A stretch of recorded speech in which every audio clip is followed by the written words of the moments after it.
Өлкөдө өзгөчө кырдаал киргизилип, бир катар коомдук жайлар жабылганына байланыштуу. Мисалы, кафе, ресторандарда жумушчу болуп, күнүмдүк тиричилиги үчүн иштеп келгенин айткан бир топ Жалал Абад тургундары азык-түлүк жана каражат жагынан жардамга муктаж экенин билдиришкен болчу. Аларга жергиликтүү бийликтен мындайча жооп узатылды. Эчтекем жок. Эптеп ушинтип тиричилик бар.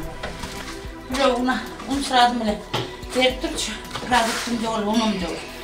Маңгыл жедирип турайын деп, азыр ушерден алдым. Ушул балдарды карайм. Мына орукчан кызым. Булар.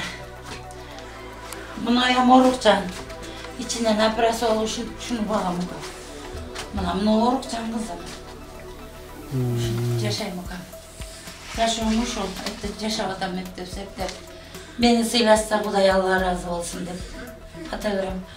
Bu şu yaşa onunla Hazır koşuna tokoş kılan tokoşunu apçıp verişti. Эми чын айтсак 2 күн болду карантинге кирген. 2 күндө бүт чогулткан акчабыз, кылган продуктабыз түгөнүп калды дешти эле, кичине оорураак болуп атат.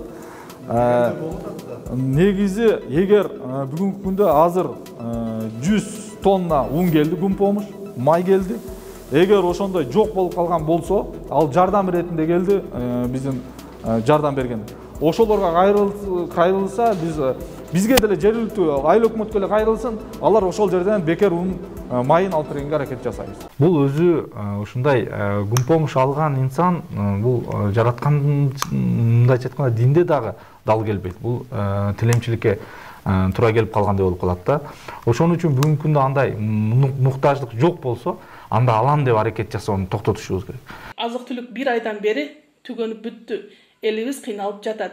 Өкмөт тарабынан 2 ирет 10 килограммдан un берилди. Бирок муну менен өзгөчө кырдаал мезгилинде күн көрүү кыйын турат. Аптекаларда маска жок эсебинде, дары-дармек жок эсебинде. Ошондуктан урматтуу Сооронбай Шарипович, бизди Сузак районунун Благовещенка айылынын жеке көзөмөлгө алышыңызды жана жардам беришиңизди өтүнүп суранабыз. Бул өзү ушундай күн помуш алган инсан бул жараткан мындайча айтканда динде дагы дал келбейт. Бул тилемчиликке туура келип калгандай болуп калат да.